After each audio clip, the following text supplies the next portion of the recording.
Well, I may be the only one who has this problem, but I struggle to trust people immediately. It is something I can learn to do. I don't think that I'm impossible to please, but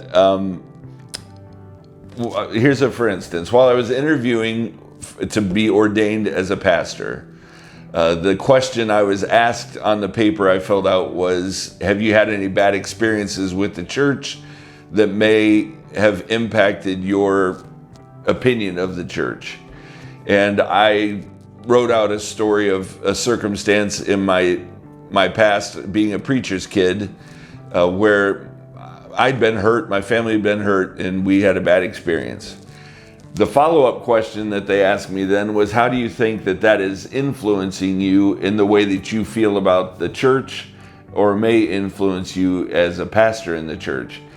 And my response was, probably the biggest influence would be that I just don't automatically trust someone because of a title or a job position.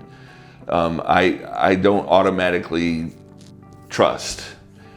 And they apparently thought that was a good enough reason, because they went on and let me be ordained as a minister. As I said here before you, I'm an ordained minister, so it worked. But it was an interesting moment to face that reality that not trusting makes it difficult to really connect. For a lot of people in the church, they've had bad experiences with the church. And because of their bad experiences with leadership in the church or people in the church, their experience with Jesus has been hurt. And yet, we have a passage in 1 John chapter 2, verses 3 through 6 that says, we know that we've come to know him if we keep his commands. Whoever says, I know him, but does not do what he commands is a liar, and the truth is not in that person. But if anyone obeys his word, love for God is truly made complete in them. This is how we know we are in him. Whoever claims to live in him must live as Jesus did. We know we've reached our true knowledge of Christ when we trust him enough to keep his commands. That's what that passage is saying. We've really come to know Christ when we trust him enough to keep his commands.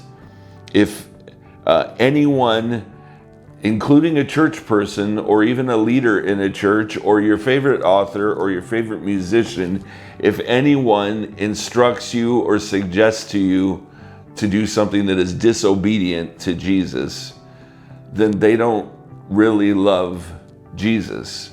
That's what it says in verse 4. Whoever says, I know him, but does not do what he commands is a liar. And so I have to admit, position and title don't mean as much. You need to surround yourself with people who know Jesus, and you need to seek to become a person who knows Jesus.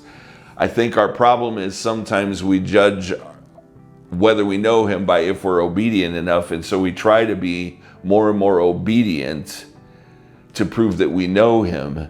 But if you listen again to what the word says, it says we know that we have come to know him because we're obedient. In other words, the obedience follows the knowing. And so my challenge to you today would be, instead of trying harder and harder and harder to obey him and follow the rules, if you're struggling in that area, I suggest try harder and harder and harder to know him, and you will want to obey his commands, because we know that we've come to know him when we're obedient. It is proof that we know him. Seek to know him, because as the old saying goes, to know him is to love him. God bless you and have a great week.